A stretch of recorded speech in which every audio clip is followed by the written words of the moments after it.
El concepto de entidades o deidades malvadas es complejo y multifacético. En todas las religiones existe un impulso a explicar el origen del sufrimiento y el mal en el mundo. Algunas tradiciones postulan la existencia de fuerzas espirituales contrapuestas a Dios o a la voluntad divina. Sin embargo, conceptualizar al mal en sí mismo plantea profundos desafíos filosóficos y teológicos. En cierto sentido, el mal puede verse como una privación o ausencia de bien en lugar de una sustancia en sí misma. El mal resulta cuando las criaturas se apartan de su orden o propósito natural al perseguir fines egoístas en lugar de alinearse con la voluntad divina. Sin embargo, existe una paradoja: si Dios es absoluto y omnipotente, ¿cómo puede existir algo distinto de su voluntad? Eso lleva a algunas tradiciones a postular los dualismos de deidades buenas y malvadas en conflicto. Relacionar seres espirituales como origen del mal plantea una regresión al infinito. ¿Quiénes crearon a tales entidades? Finalmente, cualquier concepto teológico del mal debe equilibrarse con la misericordia y gracia de Dios. La existencia misma del mal apunta hacia la necesidad de salvación y redención. La encarnación de Cristo y su crucifixión demuestran la compasión divina hacia el sufrimiento humano originado por el mal.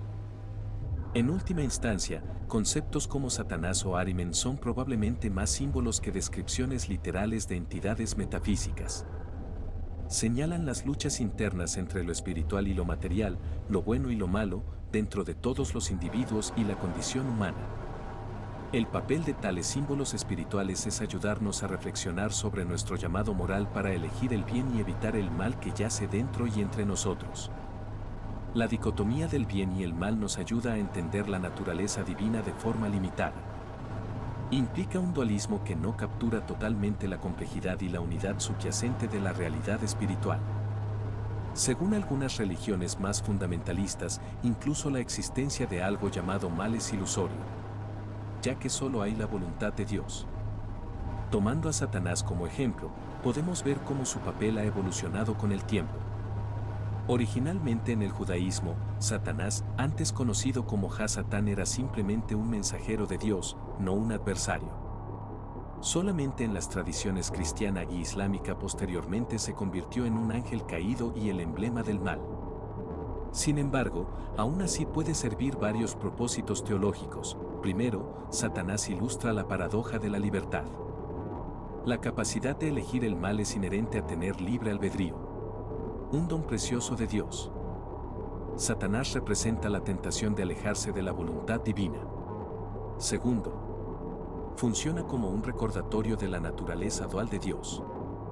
No solo es el creador y fuente del bien, sino también el juez y aquel que limpia el mal de la creación. La caída de Satanás ilustra el sacrificio necesario para establecer el reinado divino. Tercero, actúa como un contrapunto a la perfección divina, ilustrando la dependencia de Dios de lo otro. Incluso la voluntad de Dios requiere algo fuera de sí misma para realizarse plenamente. En última instancia, conceptos como Satanás no deberían tomarse como descripciones literales. Más bien, ayudan a poner de relieve al Creador al mostrar las sombras opuestas a su luz. Nos recuerdan que el mayor bien se manifiesta a través de elevar lo bajo y redimir lo caído, no a través de negar la existencia del mal.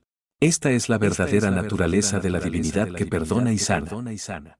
Las entidades que se consideran malvadas desde una perspectiva religiosa tradicional a veces se ven de manera diferente desde otros puntos de vista. Algunas tradiciones espirituales argumentan que estas fuerzas sirven un propósito mayor en la evolución espiritual y elevar la conciencia humana.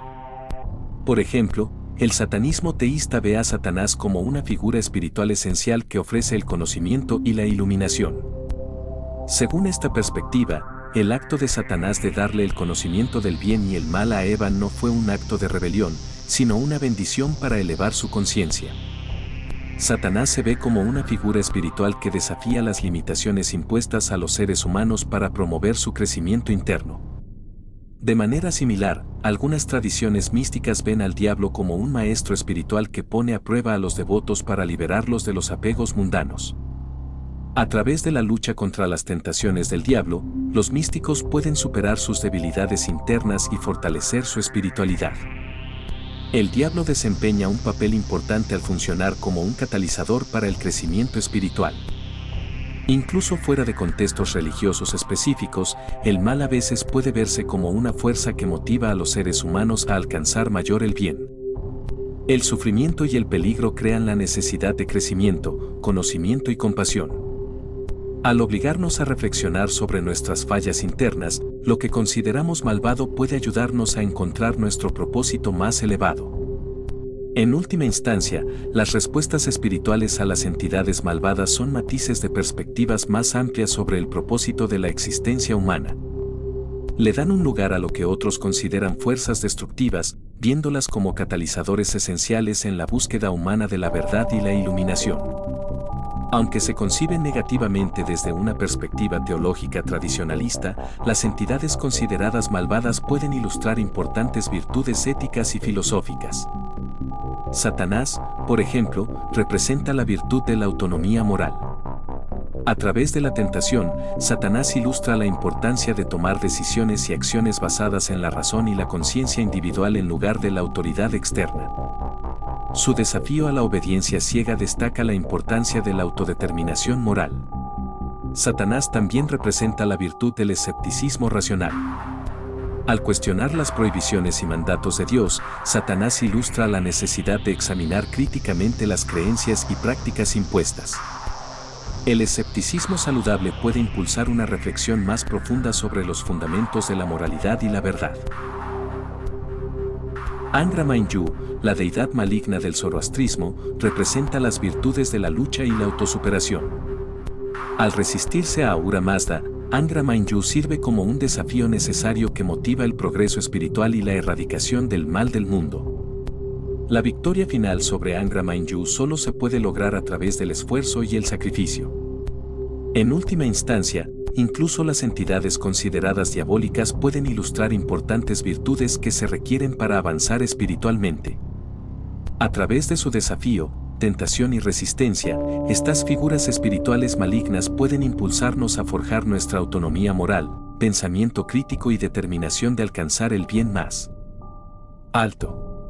Controlando y superando sus influencias negativas, tenemos la oportunidad de cultivar las virtudes requeridas para vivir de manera espiritualmente completa y madura.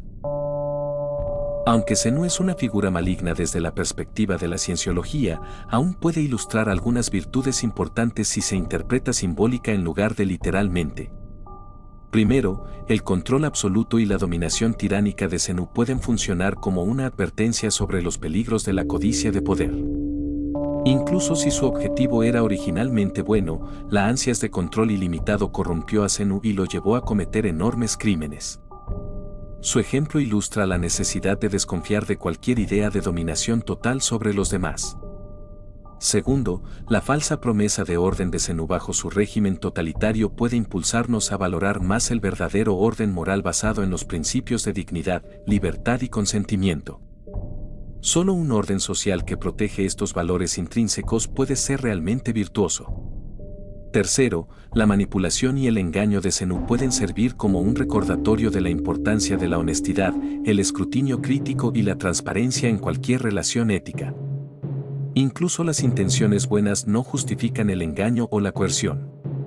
En última instancia, las figuras como Zenú no deben verse literalmente como villanos irredimibles.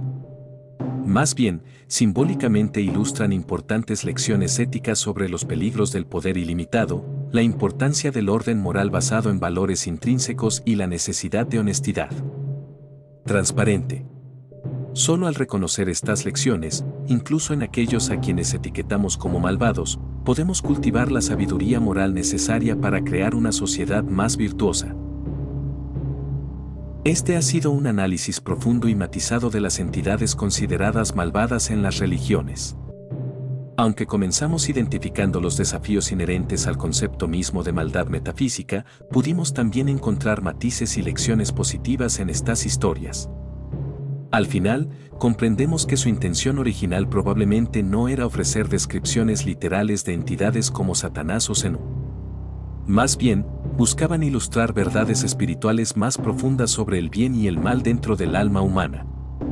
Aunque las fuerzas malvadas pueden servir para explicar el sufrimiento, también pueden servir como catalizadores para la iluminación espiritual. Aunque los dioses dictatoriales pueden representar ciegamente la obediencia y la sumisión, también pueden motivarnos a valorar la dignidad humana. Aunque podemos etiquetar fácilmente algunas figuras como malvadas, incluso ellas pueden ilustrar lecciones éticas vitales sobre los peligros del poder ilimitado y el engaño. Al final, la dicotomía misma del bien y el mal es limitada.